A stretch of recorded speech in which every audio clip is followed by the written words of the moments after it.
Hello my dear friends, you're on the Military Summary channel, and today we will discuss the situation in Ukraine on the 23rd of February 2025. Today we have a lot of very interesting updates, so let's start. And first we're going to talk about Kiev, about Zelensky, and about peace summit that is currently taking place in this area. Today, according to Zelensky, is a turning point in the special military operation in the war between Russia and Ukraine.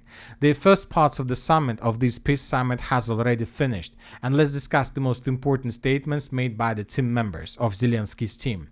The president set the task of ending the war this year, foreign minister. He also said that US involvement is needed to ensure that the world is stable and fair. Let's discuss statements made by the second person of Ukraine. For us, there can be no compromises with our territorial integrity. We want peace.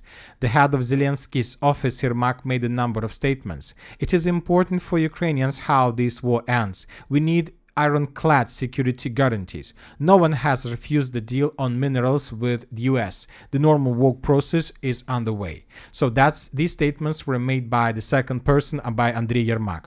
Now let's discuss statements that were made by Siversk, the head of Ukraine army. The Russian army wants to seize all of Ukraine. Our task is to fight. The commander-in-chief of the armed forces of Ukraine, Siversk, terrifies the people. The situation with the provision of weapons and military equipment remains difficult. Russia's goal remains unchanged. They want to take over all of Ukraine. We have difficult times and challenges ahead. The Kursk operation has not lost its significance after 6 months. We are already striking 1,007 kilometers deep into Russia, and the distance is constantly increasing. So this is the statements that were made by members. Now let's discuss the statements, very important statements that were made by Zelensky. And currently he is still being interviewed, and most likely during the upcoming hours we're going to receive much more interesting updates. So let's discuss them in details. Zelensky press conference on plans for 2025 has begun in Kiev. The most important is that I am ready to leave the post of the president for the sake of peace in Ukraine. That was stated by Zelensky several hours ago. Zelensky said he wants to negotiate at his table with Europe involved, not just US and Russia. He said mediation will not work.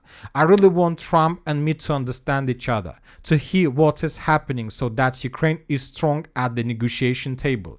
I would like to talk to him about the contingent after the end of the war. Economic guarantees agreements can also serve as a security guarantees. Zelensky added, saying that there are not such guarantees yet. Zelensky said that Ukraine's got 100 billion in aid from the US, not 500, not 350, not 250, not 700, 120 billion Ukrainians help, so they help themselves, 100 billion Europe, and 100 the United States of America, and that's it. Zelensky said, with all due respect, we do not recognize the 500 billion debt. Zelensky said security guarantees should be written in the agreement, not just in the words of the Trump. So as we can see today, right before the anniversary of the beginning of the special military operation, Zelensky refused Trump's and he is not going to sign anything. Furthermore, he stated that most likely if there are going to be signed any agreement between the United States of America and Ukraine, this agreement will be written by Zelensky, by his team, and nothing more. So as we can see, Zelensky is ready to leave his position, and most likely this is going to happen very soon. Now let's discuss the situation on the ground, and first let's talk about the Sudzha direction. As you can see, we have lots of icons from this area. Probably the most important video is coming from a bit southeastern direction of the city of Sumy. In this video we can see how the Russians, as a result of reconnaissance operation, managed to discover the positions of the air defense system S-300, and then the Russians, as a result of Iskander strike, managed to destroy this Ukrainian position. Obviously, this is a very important video. Furthermore, according to information we have, the Ukrainians are using F-16s in this area, and most likely the Ukrainians are using these S-300 systems and MiG-29 aircrafts with the purpose to protect Ukrainians' F-16s. So we see that the clashes in this area are intensifying. Now let's move further and let's discuss the situation in the Sudzha pocket itself. As you can see, we have several changes and a significant number of icons. First of all, and according to most of the mappers, we have adjusted the map on the area of Sumy region. I'll remind you that several days ago, the president of Russian Federation, Vladimir Putin, reported that the Russians managed to cross the border. And later, most of the mappers began making projections and speculations where exactly the Russians did cross the border. And most of them came to the conclusion that the territory in the vicinity of the settlement of Novinke and Basovka were captured by the Russians. But later, more precisely today, on the 23rd of February of 2025, we got more or less enough of proofs to confirm that the Russians most likely either haven't entered this territory or the Russians maybe made some attacks, but later they were forced to fall back. As for now, we have just one geolocation published by the Russian side, and in this video we can see how the Russian FPV drone was flying through the border between Russia and Ukraine. And in this video we can see obviously tens of destroyed vehicles and tanks of the armed forces of Ukraine that were destroyed most likely during Ukraine counterattack.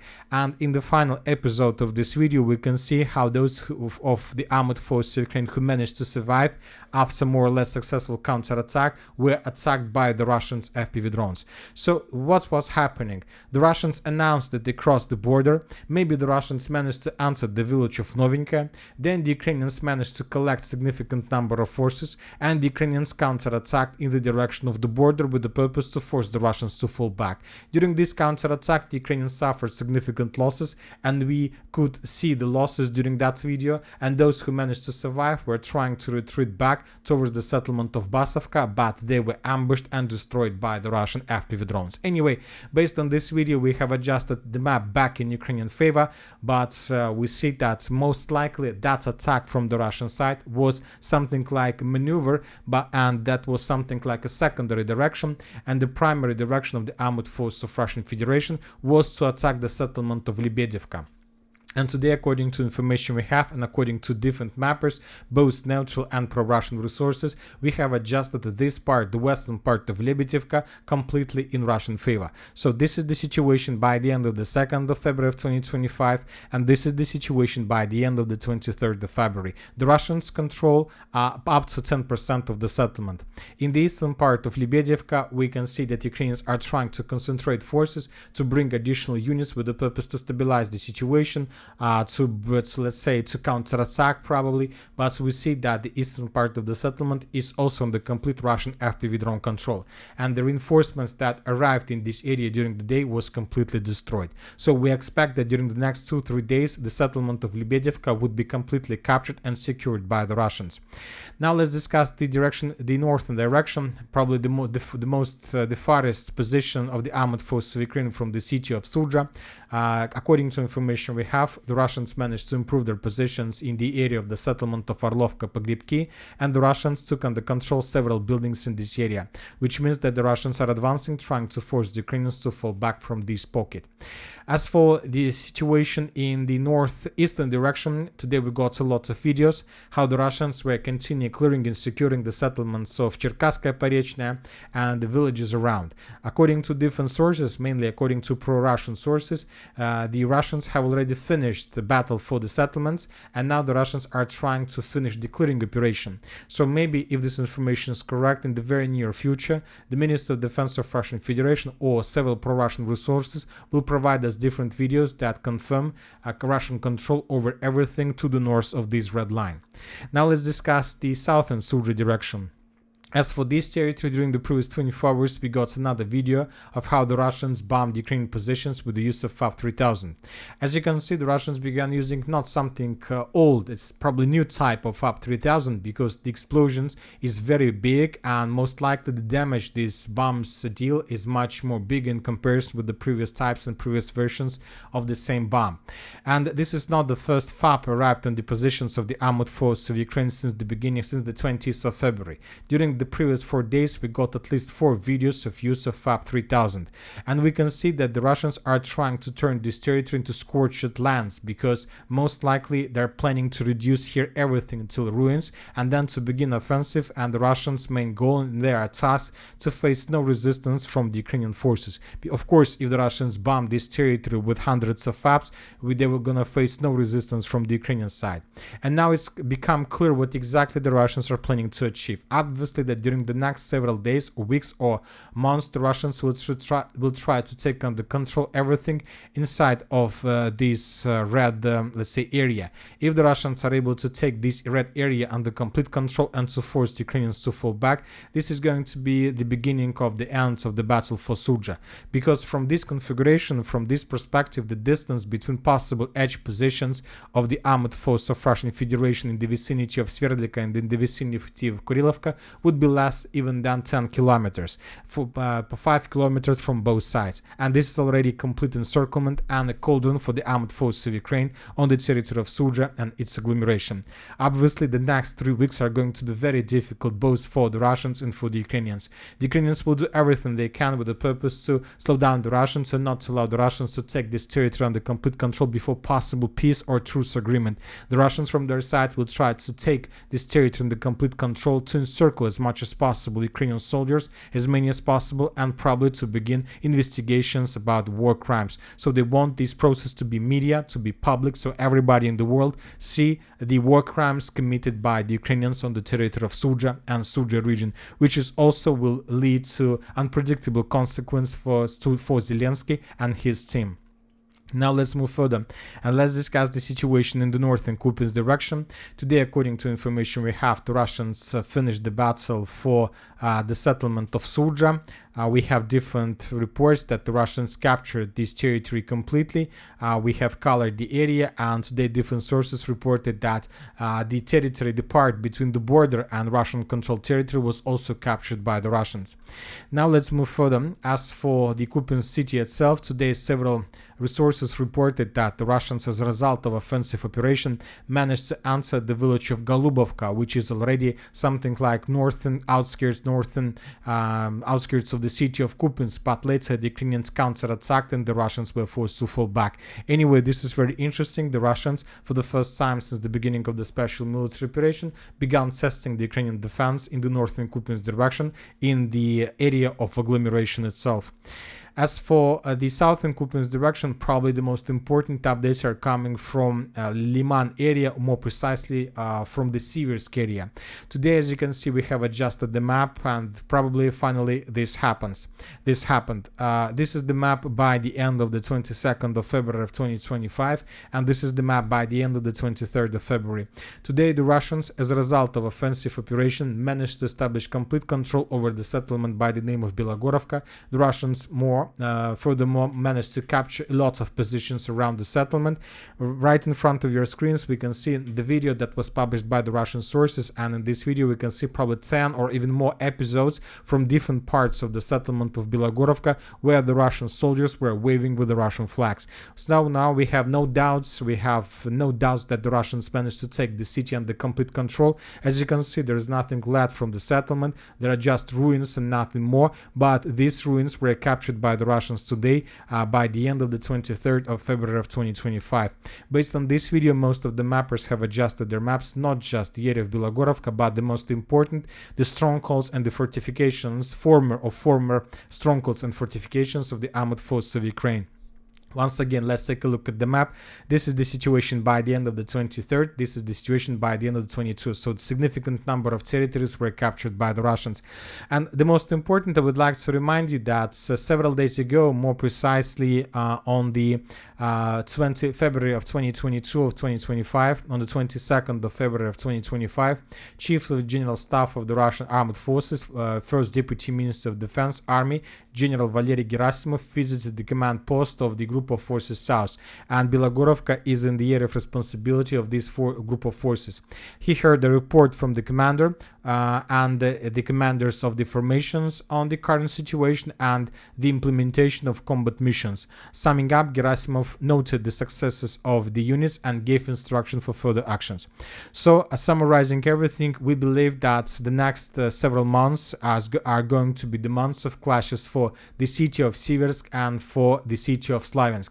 Now, due to the fact that the main defense belt of the armored forces of Ukraine collapsed in the area of Bilogorovka and Grigorovka, the gates and the way towards the settlements of Grigorovka and Serebryanka are opened, and now the Russians most likely will have no resistance to move further in the western direction, trying to outflank the city of Siversk from the north and from the northeast. Obviously, if the Russians are going to advance this way, most likely the Russians will intensify their activities with the purpose to attack the city of Siversk from behind through the settlement of Yampol. For these purposes, they will intensify their activities in the area of Zarichne and the settlement of Tarskoye. So the battle for Siversk has begun. Obviously, there are still several months before the Russians raise their first flags on the territory of this stronghold, but most likely the Russians will try to finish this battle before the beginning of the peace negotiations or before the end of the president elections of the president of Ukraine. So the situation for the Ukrainians here is very difficult. As for the city of Chasiv Yar and as for the Konstantinovka direction, during the previous 24 hours we haven't received anything special. Now let's discuss the situation in the Pokrovsk direction. During the previous 24 hours, the Russians were hunting and attacking the Ukrainians and their positions around the city of Pokrovsk. Today, lots of vehicles and positions and equipment were destroyed. We don't know for sure whether the Russians are preparing themselves before the beginning of their assault operation in this area, or they're just trying to deal as much as possible damage for the armored forces of Ukraine. The main activities are coming from the Dnipro direction. Today, the Russians managed to improve their positions further in the western direction. And today the Minister of Defense of Russian Federation confirmed that as a result of clashes, the group of forces center managed to establish complete control over the settlement by the name of Novoandreevka. So this village was captured, but as you can see, we haven't adjusted anything because according to geolocations and different data, the settlement was already captured by the Russians several weeks or even months ago. As for now, the clashes are taking place in Zaporozhye and Sribne. Maybe the Russians were securing the southern outskirts and just today they finished this process. Anyway, this is very important because now the Russians are able to advance further in the southwestern direction with the purpose to attack the settlement of Alexeyevka from the north and from the northwest. As for the Alexeyevka-Bogatyr direction, during the previous 24 hours we got lots of flags. Most of them were provided us by pro-Russian resources. Based on them, we haven't adjusted anything, but we are going to take this information in our minds. According to information we have today, the Russians managed to take under control the company's stronghold to the west of Andreevka. Several pro-Russian resources reported that the Russians even managed to enter the eastern part of Alexeyevka. So summarizing everything, by the end of the 23rd of February, the Russians already established complete control over the territories inside of this pocket. And obviously, if this information is true, this is the significant progress of the armored forces of Russian Federation, and this is already the beginning of the battle for the pocket, for the triangle Alexeyevka, Bogatyr, Rozliv. We are waiting when the Russians are going to intensify their activities in the direction of Bogatyr and Rozliv from the south. Obviously, this is going to happen in the very near future, and most likely after the Russians are able to dig in deeper in the area of Alexeyevka. So they will repeat the same story as we used to see during the battles for Andreevka, Constantinople, and Ulakli. First, the Russians improved their positions in Andreevka, and only then they defeated the Ukrainians in Ulakli, Constantinople. Here we are going to see the same story. First, the Russians will try to improve their positions in Alexeyevka, and then they will attack Bogatyr and Rozliv from the south, and most likely the Ukrainians will not be able to hold their lines under this pressure. Now let's move further and let's discuss the situation in the Velika Novoselovka direction. During the previous 24 hours, the Russians managed to improve their position significantly. The Russians took under control several tree lines in the area of the company's stronghold to the northwest of Velika Novoselovka, and the Russians improved their positions to the southwest of the settlement of Novochertovate. So we see that now the Russians are trying to outflank the company's stronghold and to encircle the significant number of Ukrainians in this pocket. Most likely this upcoming night or during the next several days, the Ukrainians will be forced to take a very difficult decision and to fall back from this pocket towards the settlement of Burlatskaya. Otherwise, the Ukrainians would be caught in cauldron. We got video published by the 110th Brigade how the Russians were attacking the Ukrainians in the area of Dnieproenergia. The forces of the 110th Mechanized Brigade published another video how they were trying to repel Russian attack. In this video, we can see lots of Russian vehicles, lots of Russian tanks that were attacking the Ukrainian position. positions, but as a result of offensive, the Russians managed to break through and to reach at least this tree line. At least one of the geolocations we got exactly from this area. Now let's move further. As for the Zaporozhye direction, just the regular activities. The Russians destroy Ukrainian equipment, Ukrainian positions in the cities of Orekhov, in the cities of Stepnogorsk, as for now without any changes on the ground.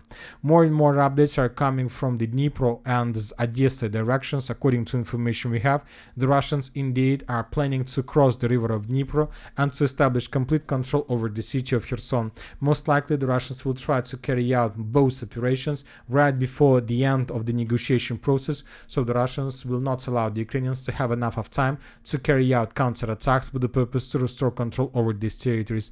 Obviously, the most bloody and the most heavy clashes are going to take place probably 3 or 4 weeks before the end of the negotiation process, when everybody will throw everything they have with the purpose to improve their positions as much as possible before the signatures are being established and installed on the documents.